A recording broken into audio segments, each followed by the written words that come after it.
Good morning students.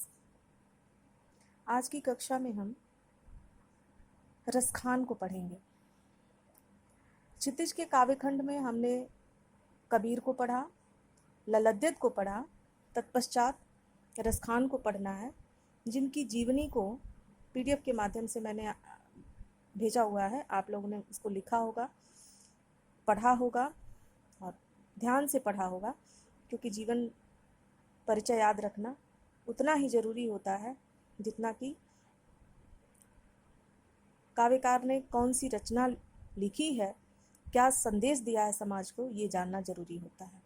आइए, पहला जो है सवैया, मानुस हो तो वही रसखान, बसो ब्रज गोकुल गांव के ग्वारन, जो पशु हो तो कहाँ बस मेरो, चरो नित नंद की धेनु मझारन, पाहन हो तो वही गिरि को जो कियो हरिछत्र पुरंदर धारन, जो खग हो तो बसेरो करो मिल कालिंदी कूल कदम्ब की डारन। ये प्रथम सवैया है आपका। भावार्थ इस प्रकार है।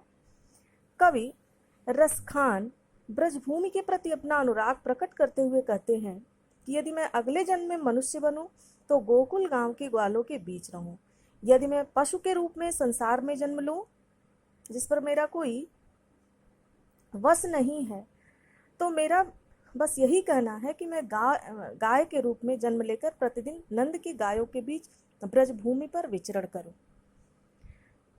तीसरी पंक्ति है, पाहन हो तो वही गिरि को, मतलब यदि ईश्वर मुझे अगले जन्म में पत्थर बनाए तो फिर उसी गोवर्धन पर्वत का अंग बनाए, जिसे गोकुल वासियों को इंद्र के कोप से बचाने के लिए कृष्ण ने छत्र के रूप में या छतरी के रूप में अपनी उंगली पर धारण किया था। कियो हरिछत्र पुरंदर धारण। अंतिम पंक्ति है, जो जौ खग हों तो बसेरो करो मिली, कालिंदी कूल कदम्ब की डारन। अंतिम पंक्ति का अर्थ है कि यदि ईश्वर मुझे पक्षी बनाए तो मैं यमुना के तट पर स्थित कदम्ब की डालों के बीच अपना बसेरा बनाऊं। इस प्रकार मैं ब्रजभूमि में सदैव अपना संबंध बनाए रखना चाहता हूँ। हे ईश्वर, मुझे कभी भी कोई भी जन्म देना तो मुझे अपने इर्द गिर्द अपने पास ही रखना। धन्यवाद।